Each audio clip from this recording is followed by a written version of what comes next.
Good morning students. अब हम paper number 5 का क्वेश्चन नंबर 46 पढ़ेंगे।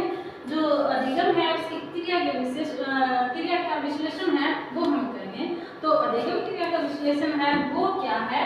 तो किसी भी क्रिया को सीखने का अर्थ है कुछ क्रियाओं के एक साथ संपन्न करके संपूर्ण रूप से किसी अनुभव को प्राप्त करना। मतलब बहुत सारी क्रियाएं होती हैं, उनके योगदान से किसी क्रिया को क्या करना, संपूर्ण करना होता है। और संपूर्ण अनुभव अनेक क्रियाओं और उप क्रियाओं के प्राप्त अनुभवों से बनता है। और अधिगम के संपूर्ण रूप का विश्लेषण है अगर प्रकार है तो अधिगम है उसमें कौन कौन सी क्रियाओं का योगदान होता है वो हम देखते हैं। तो सबसे पहले हमारा क्या होता है, उद्देश्य। तो हम कोई भी काम करते हैं तो उसका कोई ना कोई क्या होता है, उद्देश्य होते हैं। तो जैसे हम खाना भी खाते हैं तो भूख को खत्म करना हमारा उद्देश्य है, हम कार्य करते हैं प्यास को खत्म करना उद्देश्य है। अगर हम पढ़ाई कर रहे हैं तो कोई जॉब लगना या कोई बिजनेस करना ये हमारा उद्देश्य है। तो मतलब उद्देश्य के बिना कोई भी काम नहीं होता है। तो अधिगम का जो सबसे पहला पॉइंट है वो क्या होता है, हमारा उद्देश्य है। तो उद्देश्य को हम देखते हैं किसी भी कार्य को सीखने या कोई कार्य का कोई ना कोई क्या होता है, उद्देश्य होता है। मनुष्य का भी अपनी आवश्यकताओं के अनुसार किसी क्रिया को सीखने का कोई ना कोई उद्देश्य होता है। और मनुष्य उस क्रिया को नहीं सीखना चाहता जो उसके उद्देश्य की पूर्ति ही नहीं करती हो। अगर उसके उद्देश्य की पूर्ति नहीं कर रही हो तो वो क्या होगा, उस चीज को नहीं सीखना चाहेगा। तो मनुष्य कब सीखेगा, जब उसका कोई उद्देश्य होगा और उसके सीखने से उसके उद्देश्य की क्या होगी, पूर्ति होगी।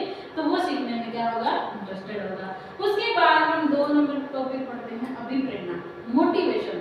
अब जो किसी भी कोई भी सीखना है तो उसमें 80% जो योगदान है वो मोटिवेशन का होता है। हम किसी भी चीज को सीखना शुरू करते हैं तो सबसे पहले हमें क्या जरूरत होती है, उसके मोटिवेशन की जरूरत होती है।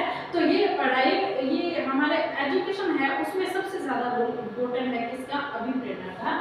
तो वह कोई भी कार्य जो मनुष्य करना चाहता है और किसी न किसी अभिप्रेरणा से संचालित होता है। अब जैसे किसी कार्य को करके हमें अगर पैसे भी मिल रहे हैं, कोई दुकानदार है वो चीजें बेच रहा है, उसे पैसे हासिल हो रहे, तो वो पैसे क्या है, वो उसके लिए क्या है, एक अभिप्रेरणा है, उसका मोटिवेशन है आगे काम करने के लिए।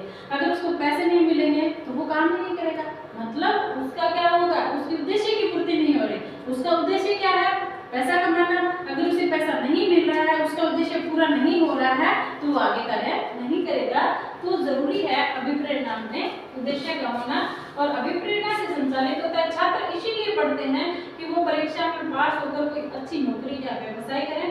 और अभिप्रेरणा ही उद्देश्य की ओर ले जाने का कार्य करती है। और मानव जो भी कार्य करता है उसके मन में किसी न किसी प्रकार की अभिप्रेरणा निहित होती है। तो कोई भी कार्य करने के लिए सबसे पहले हमारा क्या होता है, कोई ना कोई एम होता है, उद्देश्य होता है। और दूसरा हमें किसकी जरूरत होती है, मोटिवेशन की जरूरत होती है। उसके बाद तीसरा है उत्तेजना। अगर मोटिवेशन अच्छा मिलेगा तो उसके कार्य करने की जो उत्तेजना है वो ऑटोमेटिकली क्या हो जाएगी, तेज होगी। अभिप्रेरणा के पश्चात उत्तेजना क्रिया के संपादन में सहायक होती है। किसी भी कार्य को करने की उत्तेजना देने में बाह्य वातावरण, साधन, तथ्य आदि कार्य करने की उत्तेजना उत्पन्न करते हैं। और उत्तेजना है वो अभिप्रेरणा से अनुप्रमाणित होती है और उद्देश्य की प्राप्ति की ओर ले जाती है। तो हमारा उद्देश्य है वो प्राप्त करने के लिए हमारे जो स्टिमुलेंट्स हैं उनका होना भी जरूरी है। तो सबसे पहले हमने क्या पढ़ा, हमने किसी काम करने का उद्देश्य बनाया। उद्देश्य के बिना कोई भी काम नहीं होता है। दूसरा हमें क्या मिलनी चाहिए, मोटिवेशन मिलना चाहिए। और तीसरा क्या होना चाहिए, उत्तेजना होनी चाहिए। अब हम देखते हैं परसेप्शन, प्रतिबोधन किसी भी क्रिया से संबंधित है। वो सभी उप क्रियाएं तथा अन्य पहलू है वो प्रत्यक्षीकरण के अंतर्गत आते हैं। क्रिया की समानता के लिए प्रत्यक्ष ज्ञान का अनुभव बहुत ही प्रतिपादा है।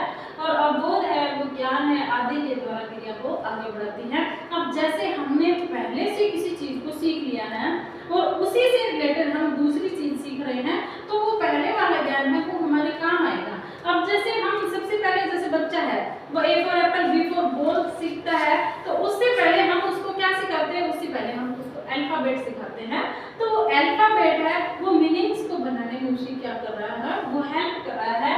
तो स्टिमुलस यही चीज, ये परसेप्शन यही चीजें होती है। मतलब आगे से आगे हमें सीखने के लिए जो पीछे वाली चीजें जो काम आती है उनको हम क्या करते हैं, प्रतिबोधन कहते हैं।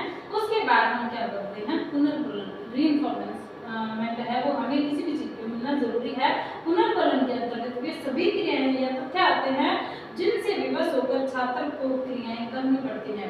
अब जैसे बच्चा है, कोई भी क्वेश्चन बता रहा है, बीच में अटक गया, तो हम उसको क्या क्या करेंगे, थोड़ा सा रीइंफॉर्मेशन दे देंगे ताकि वो बच्चा है वो आगे क्वेश्चन को बता सके, उसकी हिम्मत हो जाए किसी चीज को। अब जैसे हम बच्चों को वेल बोलते हैं और जो रीइंफॉर्मेशन के वर्ड्स यूज करते हैं, तो उससे बच्चा क्या होता है, एनकरेज होता है बताने के लिए। तो वो क्या होता है बच्चों के लिए जरूरी है। अध्यापक का आदेश, स्वयं की इच्छा, बड़ों का सम्मान और सामाजिक मर्यादा से प्रभावित होकर जो कार्य किए जाते हैं वे सभी किसके अंतर्गत आते हैं, पुनर्वलन के अंतर्गत आते हैं। तो इसलिए किसी कार्य को करने के लिए पुनर्वलन भी जरूरी है। सबसे पहले किसी कार्य करने के लिए उद्देश्य जरूरी है, तो किसी कार्य का उद्देश्य होना चाहिए। दूसरा, उस कार्य को करने के लिए हमें मोटिवेशन मिलना चाहिए।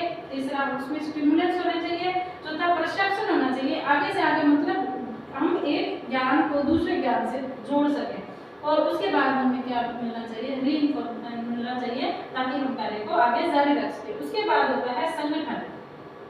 इंटीग्रेशन का क्या योगदान है, अधिगम की क्रिया के विभिन्न अंगों का संगठन है वो नवीन ज्ञान को पूर्व ज्ञान से जोड़ने के लिए किया जाता है। जब तक पूर्व ज्ञान एवं नवीन ज्ञान को जोड़ा नहीं जाता है तब तक क्रिया पूर्ण नहीं। मतलब हमने जो कुछ हम पहले सीख चुके हैं उसको हमें अपने नए ज्ञान से जोड़ना है। तो वो पुराने वाला ज्ञान है वो हमेशा हमारे क्या आता है, आगे से आगे काम आता है। अब जैसे 5th क्लास पास की है, हम 6th में पहुंचे, तो बहुत सी चीजें ऐसी होगी जो 5th से मिलती जुलती होगी।